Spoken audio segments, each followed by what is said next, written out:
Bienvenue sur la chaîne. Alors qu'est-ce que c'est que je vous montre là? Je travaille sur une antenne d'électroculture. Donc, regardez bien le dessin. Ce qui est rose c'est de l'inox. Ce qui est jaune c'est du ciment paramagnétique à base de basalte. En orange c'est un cristal de quartz. Et vous avez du fil en cuivre, en bleu. Et en gris c'est les tiges aluminium qui font antenne. Alors je vous explique un peu plus en détail. Je vous explique d'abord le principe qui sont pas souvent expliqués. Alors c'est tout ça, je l'ai collecté sur internet, c'est des données sur les antennes d'électroculture. Moi je vais en faire une application un peu différente. Mais je vous montre les ingrédients déjà. Du fil de soudure, des baguettes de 500 mm comme ça, soudure TIG, aluminium 3,2 qui font office d'antenne, qu'il faudra que j'ai monté sur un tube, diamètre 76 en inox et qui fait 3,2 de diamètre. Alors j'espère qu'elle résiste à la corrosion, je ne sais pas. J'ai pas fait de test encore à la corrosion. Il y a des aluminiums qui résistent à la corrosion, d'autres pas. Donc ce type d'aluminium, j'ai pas vérifié. Alors, il vaut mieux en choisir un qui résiste. Là je vous ai montré ça, je vais vous montrer le cristal. Le cristal, c'est un balèze, hein, mais je l'ai pas payé cher, ça va. Exigez d'avoir les faces parallèles, sinon vous n'aurez pas la résonance. Voilà. Et surtout qu'il soit pas micro-fissuré. Ça permet qu'il ait aussi une meilleure résonance, parce que s'il est micro-fissuré à l'intérieur, eh bien là il y a de la neige, mais c'est pas des fissures. Vous voyez, donc c'est une bonne carrière de cristal, donc ça fait un cristal de qualité qui va bien vibrer. Et il vibre à quoi? Il vibre simplement aux résonances de l'univers. C'est-à-dire le cristal a la particularité de vibrer sur les très hautes fréquences. Et alors là, en fait, les fréquences sont aussi liées à sa forme et sa taille. Donc là, on voit qu'il a une... Donc sa longueur va donner des ondes de fréquences qui sont... C'est comme une corde de piano. Hein. Si elle est courte, elle fait des aigus. Si elle est longue, elle fait des graves. Donc là, on va avoir une résonance dans la hauteur. Et dans la base, on est limité à ce diamètre-là, 50. Donc je suis pas spécialiste en résonance, mais... je vous donne les bases, quoi. Je sais pas faire des calculs de résonance sur les matériaux. C'est une spécialité que j'ai pas. Mais en gros, c'est le principe, quoi. Donc, des phases parallèles pour la résonance. Travail de Tesla. Et alors, le cristal, c'est utilisé en électronique, hein, sachez-le. Cristal de quartz. Hein. Donc, le but, c'est d'aller chercher des fréquences extrêmement élevées. Matériaux. C'est un matériau vitreux. Tous les matériaux vitreux vibrent à des fréquences élevées. Donc c'est ça l'intérêt. Donc c'est du haut débit d'information en gros. Qui nourrit la vie. Et alors là en particulier, là vous avez un phénomène de résonance avec votre conscience. C'est-à-dire qu'à l'intérieur de votre cerveau, vous avez aussi un petit cristal qui vous permet la télépathie, qui vous permet de faire plein de choses, qui a un système de communication. Et si chez certaines personnes qui ont une mauvaise hygiène de vie, il n'est pas fonctionnel. Et chez d'autres, il est fonctionnel. Donc, en gros, quand vous êtes proche de matériaux similaires à vous-même, et ben en fait, ça a un phénomène d'amplification en fait. Ça, vous allez, par exemple, si vous mettez ça sous l'oreiller, enfin, pour mettre des plus petits. Hein, et vous avez envie de dormir, ça vous renvoie l'information sans arrêt, j'ai envie de dormir, comme un miroir. Ça résonne en fait, ça résonne à vos pensées. Voilà, en gros ça fonctionne comme ça. Et c'est pour ça qu'il y a certaines... Alors je sais plus, c'est le cristal violet. J'ai oublié, c'est... j'ai oublié le nom. Il y a un cristal qui a des particularités pour le sommeil, qu'on met sous l'oreiller. Et c'est vrai, ça marche en plus. C'est subtil, mais ça marche. Voilà, donc ça c'est le cristal. Le but c'est quoi? Le but d'une antenne d'électroculture, c'est quoi? Le but c'est d'augmenter la croissance des plantes dans un potager. Donc le principe c'est on amène de l'énergie et de l'information. Donc le cristal lui il va être là pour apporter l'information. Il va faire résonner l'information. Il va l'amplifier.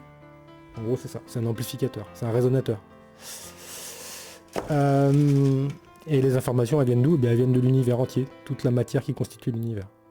les galaxies, tout ce qui vibre en fait, tout ce qui nous constitue. Et les mauvaises vibrations, c'est les antennes relais, tout ce qui est artificiel humain. Puisque c'est une science qui n'est pas maîtrisée. Voilà. Très peu, en fait, très peu. Et je dis pas que je la maîtrise, hein, mais j'ai compris quelques principes. Un tube avec son bouchon isolant, parce que moi je veux séparer l'antenne et l'isoler et maîtriser pour pouvoir faire des expériences et mesurer. Sinon l'isolant il sert à rien. En gros, je vous montre le dessin. Donc là vous avez vu tous les composants que je dois assembler en fait. Vous avez ici un poteau de 12 mètres en inox qui fait diamètre 89 que je vais au banner parce qu'il n'est pas assez gros pour tenir tout seul.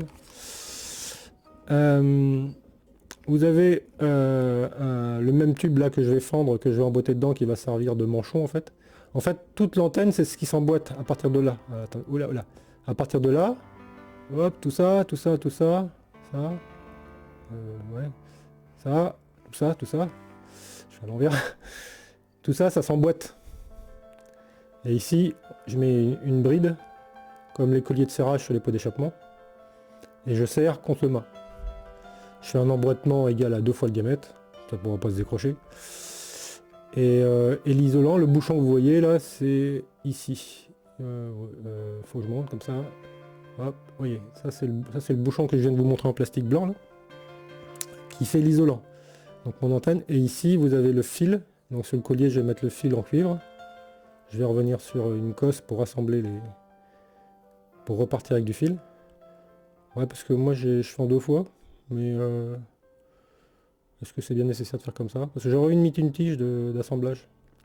Ouais, parce qu'en fait, quand je décroche du mât, je dévisse le boulon, j'enlève une cosse et puis j'emmène le tout. Et ça, c'est le fil qui va faire le tour, qui va lier. Vous allez avoir un fil... enfin, je vais peut-être faire de la soudure, hein, je sais pas. L'aluminium, c'est bon conducteur électrique. Hein. Je vais faire un fil qui fait le tour et puis après, je repars comme ça et puis je vais sur mon truc. Enfin, c'est des détails techniques, mais enfin, c'est nécessaire. Moi je pense à la durabilité, à la maintenance. C'est surtout ça. Je construis pas un truc pour que ça dure que pour moi et puis que voilà. Moi c'est un truc pédagogique, expérimental. Ça vise à vérifier que tout ce qui se dit est vrai. Enfin il y en a quand même beaucoup qui ont dit que ça marchait. Et en gros, je vous explique, c'est en fait les tiges, je peux les remplacer puisqu'elles sont prises à l'extérieur sans difficulté. Je peux facilement les remplacer. Si elles s'oxydent trop, si elles ont plus une bonne... Alors l'oxyde d'aluminium c'est conducteur. Enfin je vérifie mais quand elles sont oxydées, mais pour moi l'oxyde d'aluminium est conducteur. L'oxyde de cuivre n'est pas conducteur. Donc il faut penser à cette notion d'oxydation et à la bonne conductivité. Donc en fait les fils là ils vont forcément être obligés d'être isolés. Et en plus les fils ils vont prendre le soleil, donc ils peuvent être amenés à... le gainage peut s'abîmer. Après, il peut y avoir des phénomènes d'oxydation et avoir une mauvaise conductivité. Donc ce fil-là, en fait, on doit l'emmener sur le sol ou à 10 cm sous terre, le long des plantes. En fait, on apporte l'électricité aux plantes. Alors, il me dit, mais alors le principe, c'est à 12 mètres de hauteur, vous avez une différence de potentiel entre l'électricité dans l'air et le sol, et la terre. Et donc vous récupérez cette différence de potentiel qui va faire 1,5 volts à peu près. Et vous avez des micro-courants qui circulent. On va pas griller vos plantes. Hein. Vous avez des micro-circulants qui circulent, qui sont et qui nourrissent la vie. Voilà, en gros. Quand ça améliore votre conductivité du sol, en gros, c'est ça. Et alors apparemment, d'après les essais de ceux qui l'ont fait, vous obtenez un rendement x2. Hein. Les plus gros, plus riches en nutriments, enfin tout va mieux, hein, moins de maladies. L'énergie nourrit la vie, voilà, c'est le cas de dire. Et donc là, ce qu'il faut retenir, c'est que le poteau, c'est un conducteur électrique. En gros, alors moi je veux séparer. Si je veux, après plus tard, je pourrais mettre des fils le long du tube, du poteau, et refaire le même principe ici qu'on a là. Et là, c'est le poteau qui deviendra carrément conducteur. Mais je ferai des essais, je ferai que avec l'antenne du haut, que avec le poteau par exemple, sur lequel je vais mettre des tiges comme ça. Je mettrai des tiges le long du poteau, et donc là je me servirai plus de l'antenne mais du poteau pour voir il est intéressant ou pas de récupérer la conductivité du poteau, ou s'il faut prendre que tout en haut, par exemple. Et j'irai envoyer ça sur les plantes pour voir quelle différence ça fait. Alors le poteau, lui, il est conducteur d'informations paramagnétiques. Alors pourquoi paramagnétique? Ça c'est très important à comprendre. La différence entre paramagnétique et magnétique, c'est-à-dire que magnétique, c'est figé. Vous aimantez, ça reste aimanté. Le problème, c'est que c'est très mauvais pour transmettre l'information. C'est comme quelqu'un qui a une idée en tête, je suis têtu, et il répète tout le temps, je suis têtu, je suis têtu, je suis têtu, et il reste bloqué sur la même idée. Et en fait, le magnétisme, c'est ça. C'est une fois que c'est magnétisé, ça reste bloqué sur la même information. Et vous ne pouvez pas transmettre... vous devez remagnétiser avec une information différente, sans arrêt, avec beaucoup de force, pour arriver à faire passer le message. Alors que l'avantage du paramagnétisme, c'est qu'il ne garde pas le magnétisme. Dès que vous arrêtez le magnétisme, dès que le magnétisme est changeant, la matière s'adapte au magnétisme qu'elle subit. En fait, c'est un conducteur magnétique. Mais ça, en aucun cas, la matière se magnétise. C'est ça qui est intéressant de comprendre. Donc en fait, l'univers vous envoie de l'information en très haut débit, avec des champs magnétiques très différents les uns des autres. Et si vous voulez retransmettre toutes les informations à la plante dont elle a besoin pour vivre et se nourrir, parce que chaque être vivant sur Terre a ce qu'on appelle des capteurs magnétiques, des capteurs inertiels et des capteurs électriques. Et tout ça, c'est de l'énergie dont on se nourrit pour vivre. Et donc l'électricité, c'est l'énergie plus l'information. C'est ce que dans vos ordinateurs, c'est l'exemple même de l'électricité contenant de l'information. C'est des bits, mais le signal électrique contient des informations. Et c'est ça la vie. La vie, c'est ça. Et donc, il faut penser à essayer de transmettre le maximum d'informations. Après, la plante, elle prend ce qu'elle a besoin. Mais s'il manque les informations, eh ben, c'est là qu'elle tombe malade ou ça se passe pas bien, etc. Parce qu'il y a quelque chose qui perturbe. Et l'exemple de la Wi-Fi ou des téléphones portables, c'est que eux, ils viennent brouiller un peu, mettre du bruit dans le signal de la vie. Et ils altèrent le fonctionnement de vos cellules qui finissent par périr ou même partir en cancer. Donc c'est ça l'idée. Donc en fait, c'est une antenne de la vie, si on peut dire. Donc, après, je veux faire des tests avec d'autres... là, c'est des applications pour les plantes. Moi, je veux faire aussi des applications sur l'eau d'arrosage, par exemple. L'idée, c'est de donner de l'énergie à l'eau, mais pas trop. Parce qu'apparemment, si on met trop d'énergie dans l'eau, ça pose des problèmes aussi. Donc il y a un équilibre à avoir entre pas trop d'énergie et il faut rester. C'est pas plus on aurait de puissance, plus il y a de vie. Non, il y a un équilibre. L'électronique, c'est des faibles courants et la vie, c'est des courants encore plus faibles. Parce qu'on est mieux optimisé en termes de consommation d'énergie. Si vous regardez la consommation d'énergie d'une intelligence artificielle, il faut brancher une centrale nucléaire pour faire fonctionner de l'IA. Alors que nous, notre cerveau, il consomme combien notre corps tout entier vivant, qui fonctionne mieux qu'une intelligence artificielle, la puissance maximum que je développe sur un vélo, c'est 2000 watts. Et ça, c'est en puissance maxi. Et après, au repos, je tourne à 400 watts de consommation par heure, quoi, pour vivre. Voire moins, je ne connais pas les chiffres exacts, mais c'est sûrement moins. C'est les kilocalories, là, je ne suis pas spécialiste en nutrition, mais on sait combien d'énergie on consomme par heure, par jour. Donc c'est des puissances beaucoup plus faibles pour faire fonctionner de l'intelligence en fait. Donc c'est pour vous dire à quel point la vie est beaucoup plus optimisée que notre électronique. Voilà. Donc en gros, ce que je vous explique, c'est que c'est une expérience empirique. Donc j'ai réussi à créer la vie dans un bassin à partir d'une pyramide de quartz plus une pierre lourde en silex de forme, de type onde de forme. Donc j'ai réussi à créer la vie dans l'eau de manière accélérée. C'est-à-dire que si on a les bonnes fréquences et les bonnes formes, on arrive à faire des choses extraordinaires. Mais c'est une science c'est de l'empirique, donc on ne maîtrise pas 100% de tout le processus et on ne comprend pas 100% de tout le processus dans le détail. Mais je m'en fous un petit peu de comprendre le détail. Moi, ce que je veux, c'est le résultat. Donc, peu importe que je comprenne ou pas dans le détail, ce que je veux, c'est un résultat. Donc je mets en place des moyens qui permettraient d'obtenir un résultat. Voilà. Donc c'est de la science. Donc là je vais souder, il faut savoir souder au TIG, il faut savoir faire un peu de mécanique. Et donc là on voit qu'on a un poteau de 12 mètres, conducteur de paramagnétisme. J'ai aucune idée de ce que ça va donner parce que personne ne l'a jamais fait. Enfin si, les Irlandais ils faisaient des tours paramagnétiques. Toutes les îles où il y a des volcans qui sont les endroits où la Terre est la plus fertile au monde, et bien c'est des terres paramagnétiques très fortes. Parce qu'en fait, la Terre est paramagnétique par définition, mais à 40 km de profondeur. Donc en fait, les volcans viennent apporter la vie à la surface en apportant le paramagnétisme en fait. Quand ils explosent, ils projettent des pierres paramagnétiques un peu partout. Alors le paramagnétisme n'est pas permanent. C'est-à-dire que si vous mettez une pierre paramagnétique dans le sol, elle va perdre son paramagnétisme, il va être consommé par les plantes. Alors l'idée c'est de le maintenir et le ciment paramagnétique à base de basalte dans le tube va garder son paramagnétisme parce qu'il est emprisonné dans un tube et il ne va pas être agressé, altéré, corrodé par tout ce qui est vivant à côté. Donc en fait tout ce qui est à proximité du poteau va avoir un paramagnétisme plus important que ceux qui sont éloignés.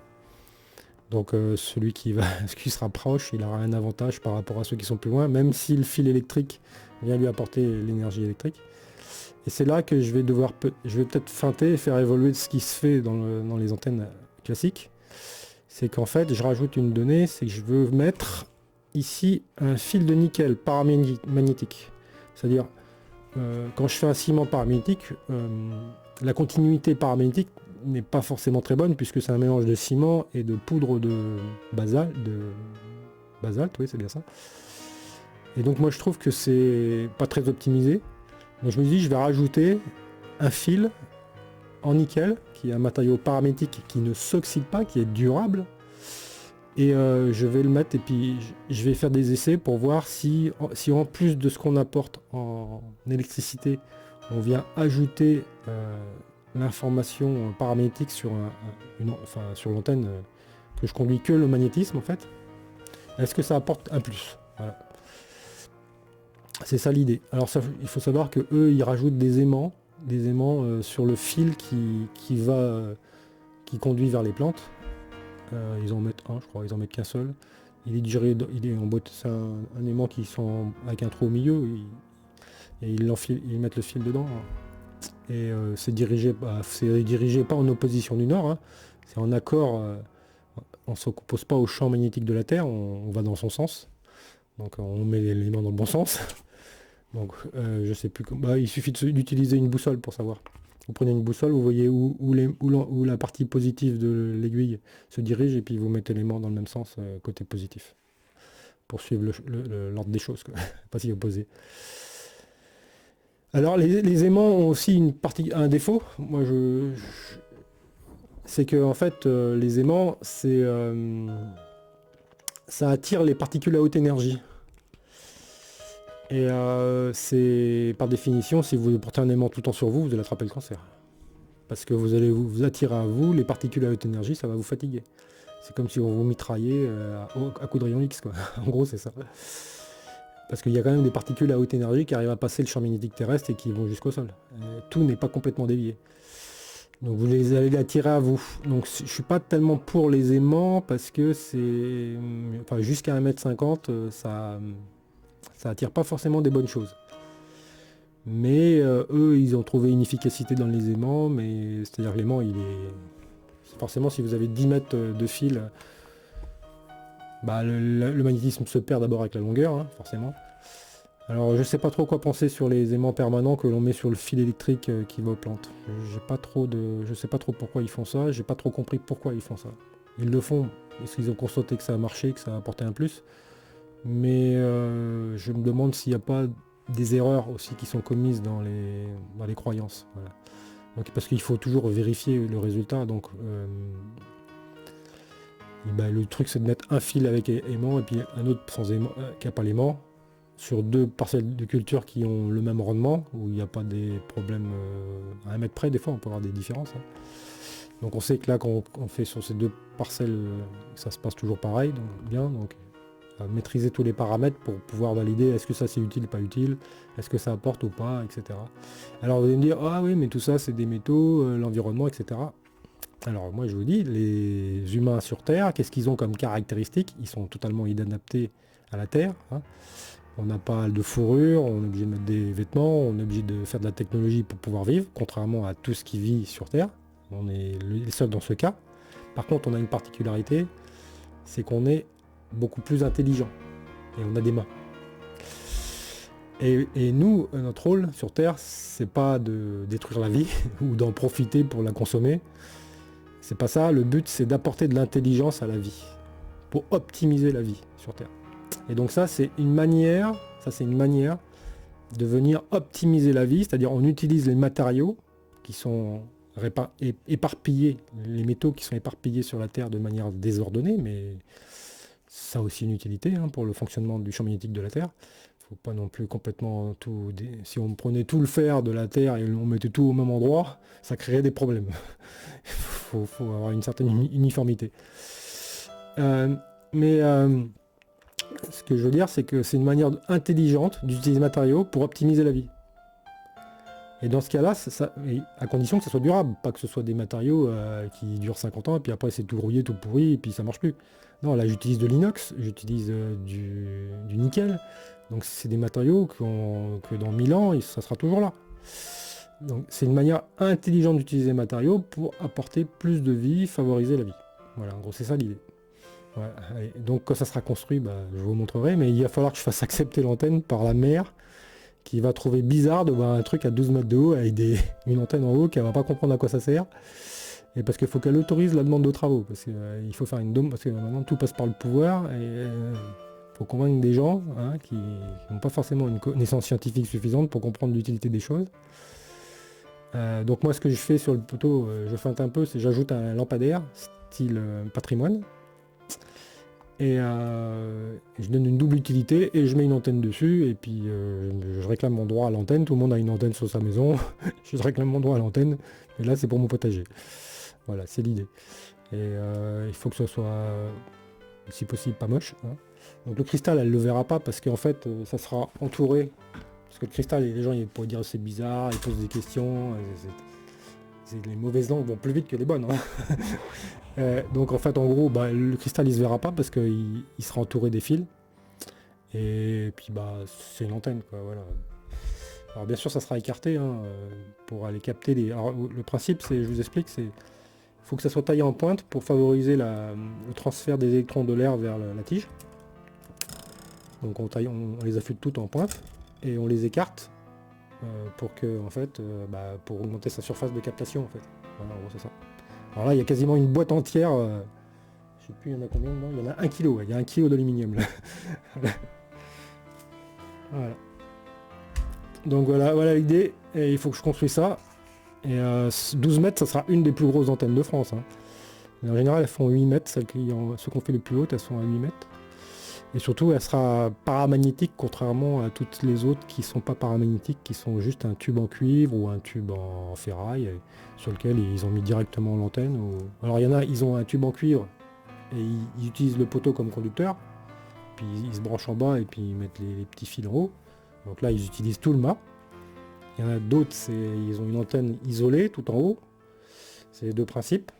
Et moi, c'est le troisième principe, c'est l'antenne isolée tout en haut, mais que je peux faire moduler ou pas. Il suffirait simplement que je relie là et puis que je mette un petit fil de pontage. D'ailleurs, je pourrais prévoir un petit goujon ici. Petit goujon, si je veux juste chanter comme ça. Hop. Mais ouais, ça sert à rien, parce que l'inox c'est conducteur, mais pas foufou. Hein. Ça fait quand même pas mal résistance. Donc il faut, pour conduire loin le courant, il faut... Alors on peut pas mettre du cuivre dans le sol, à cause de ce problème d'oxydation qui va bloquer le transfert des électrons. Donc on va plutôt utiliser du fil de zinc. Alors souvent c'est du fil de clôture zingué, donc qui va être amené à être remplacé parce que c'est pas du pur. Si je peux trouver du pur, tant mieux. Parce que lui il va garder. Parce que l'oxyde de zinc est conducteur. Donc ça sera mieux. Et trouver du fil pur pas trop cher de zinc sur des longueurs de. Parce que là il faut du 50-100 mètres hein, après. Donc faut voir. Là de toute façon mon potager est tout petit, donc le problème de la grande longueur ça se pose pas trop. Idéalement il faudrait du zinc pur. Voilà. Comme ça, on n'aurait pas à remplacer les fils dans le sol. Alors il y a toujours le risque de mettre un coup de bêche et de couper le fil, donc là il faut s'organiser pour pas faire de bêtises. Voilà. Faut bien tracer.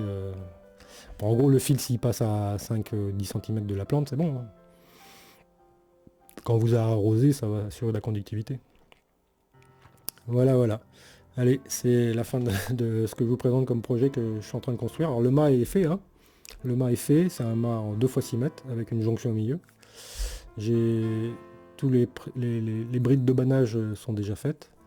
Là, ce qui me reste à faire, c'est la partie tout en haut. Et puis après, j'aurai les 4 piliers de haut bannage. Parce que ça tire, le câble, c'est du 3,5 ou 3,2, je sais plus. Donc il peut encaisser 500 kg de traction, je crois. Et en fait, moi je veux des poteaux de 2 mètres de haut pour pas que les fils me gênent sur le terrain quand je circule. Je vais pas me prendre dans les câbles ou passer par-dessus un câble, pas que ça me gêne. Donc en fait, je vais avoir 4 poteaux à environ 10 mètres, 10 mètres du poteau principal au centre. Et alors là, pour que ça soit stable, il faut faire une structure comme ça, avec un renfort, et puis il faut couler ça dans le béton en bas, et puis le mettre en profondeur jusqu'au dur, etc. pour que ça résiste au basculement comme ça. Là, là, faut mettre du lourd hein, quand même. Là, faut mettre aussi lourd que la rupture du câble en fait. Même prévoir plus. Hein. Si ça tire, faudrait prévoir au moins 500 kg, quoi, 500 kg de masse par poteau. Pour que ça puisse résister à des vents de 180 km/h ou des choses comme ça, quoi. Parce qu'il faut pas que ça tombe sur une maison à côté, il faut pas que ça tombe sur vous, etc. Parce qu'une fois qu'il va être plein de ciment, il va être lourd. Hein, ça va plus être le poteau léger. Hein. Là, le poteau de 6 mètres, je le sauve à la main sans problème. Hein. C'est assez léger. Il fait quoi? Celui-là, il fait 1,5 ou 2 d'épaisseur. C'est pas beaucoup. Pour vous donner une idée, les poteaux d'éclairage qu'on voit publics, là, ils sont en 3 mm d'épaisseur sur 12 mètres et ils tombent. Quand les camions tapent dedans, ils tombent. Quand il y a un vent très très puissant et qu'il a été mal scellé, il tombe. J'en ai vu là sur la zone commerciale, là, je crois il y en a 4 qui sont tombés. Et j'ai du mal à les soulever ceux-là. Hein. Ceux-là, ils font 10 ou 12 mètres. Je les soulève difficilement d'un bout. Ça veut dire que ils font plus de 200 kg. Donc c'est le fait de faire un poteau non aubané, ça oblige à beaucoup monter en masse et en matériaux. Alors que quand on aubane, on est beaucoup plus résistant, comme les antennes que vous voyez, hein, il y a des antennes pour l'armée, etc. Tout est aubané. Hein. Et ça c'est super costaud ça. Ouais, allez, au revoir.